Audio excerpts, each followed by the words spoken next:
Hey, this is Travis with another video for you guys today. Again, I'm a doctor of physical therapy and also been a personal trainer for about 15 years.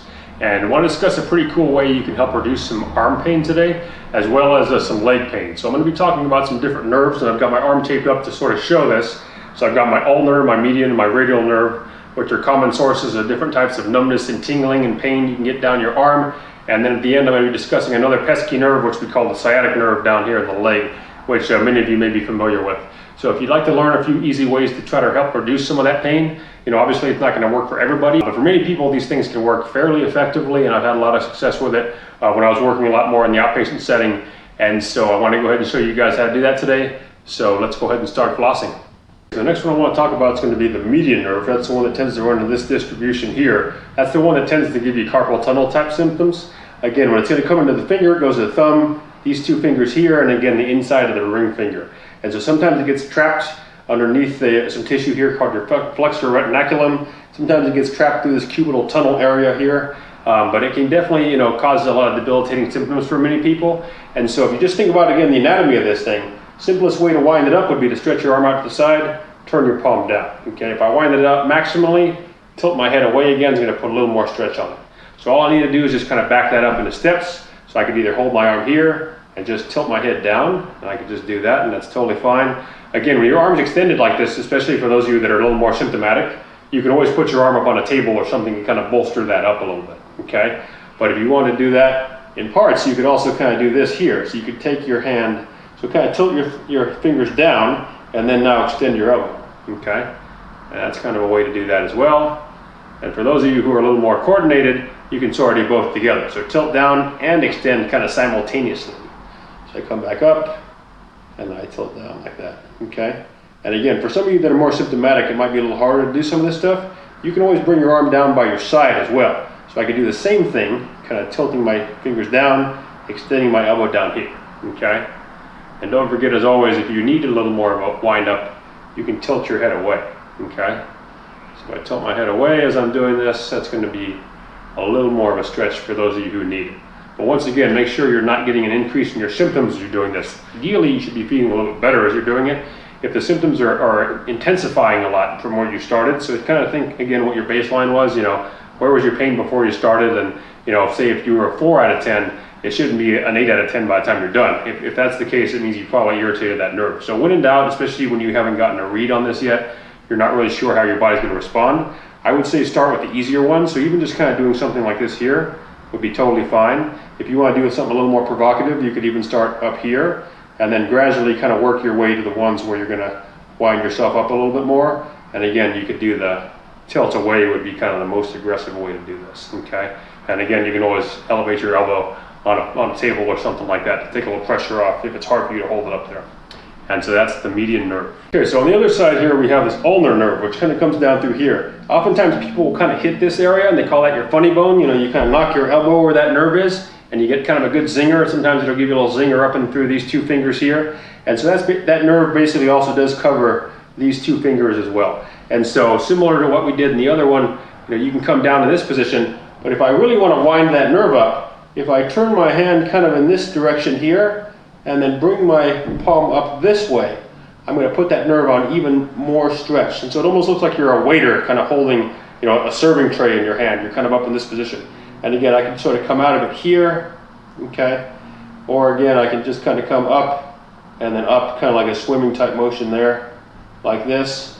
And once again, if you really wanted to wind it up, I could even turn my head away a little bit, okay?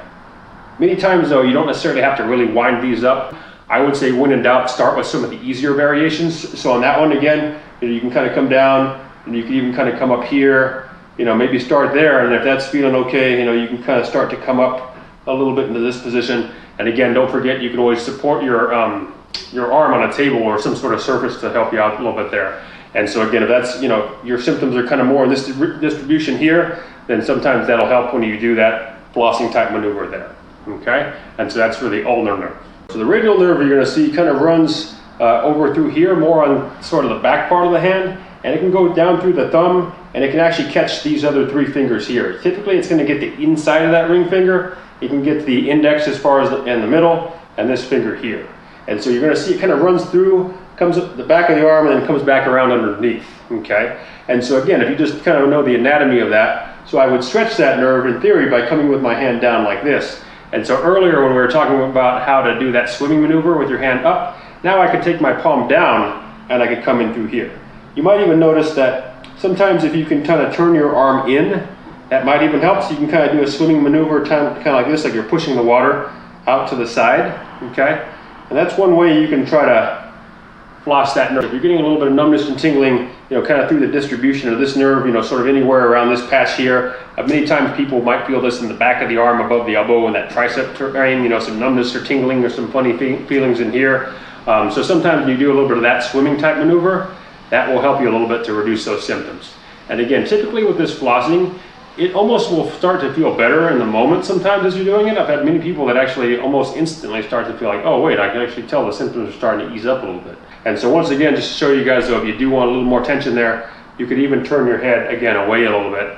So if I kind of lean away, I'm gonna be stretching that nerve bundle there as it kind of runs through that brachial plexus, okay?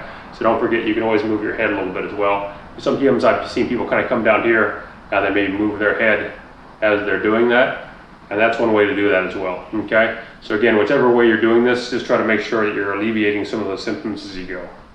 Okay, so now I want to talk about a pesky nerve called your sciatic nerve, which tends to kind of run under your butt here, down the back of your thigh, and sort of into your foot. And so anybody can have symptoms, you know, in those areas. And so anyone who's had pain there can usually attest to the fact that it tends to be pretty painful and can be pretty debilitating.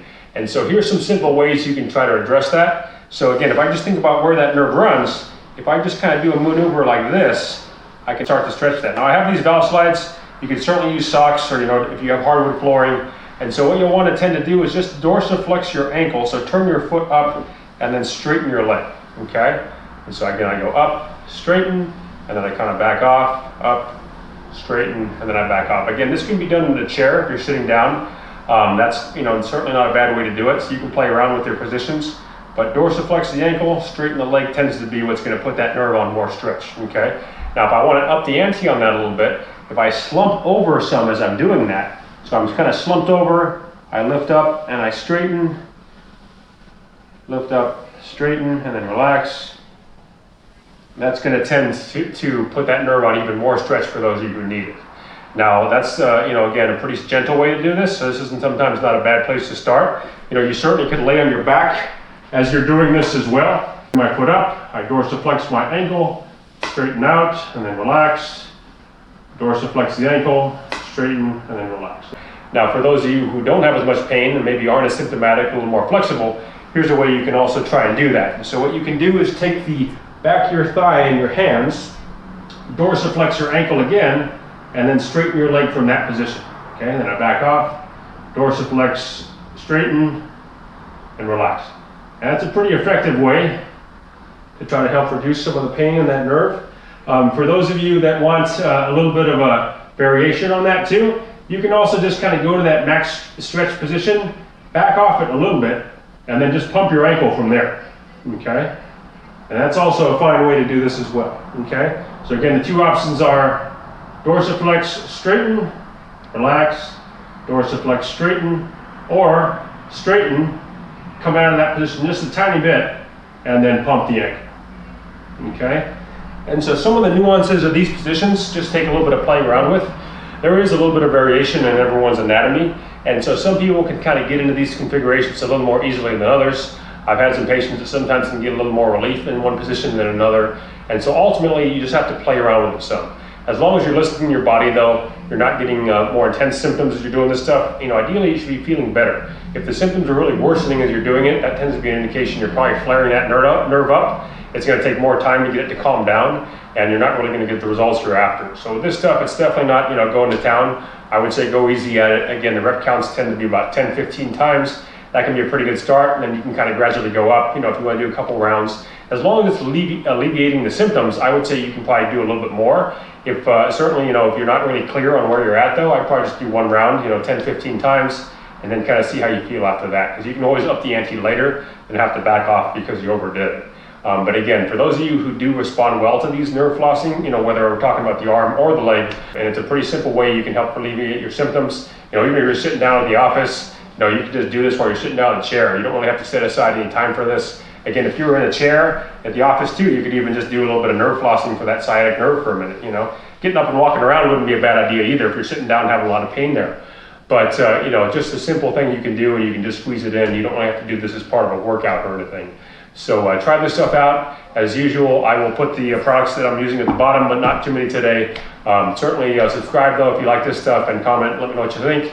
And I hope you guys have some fun.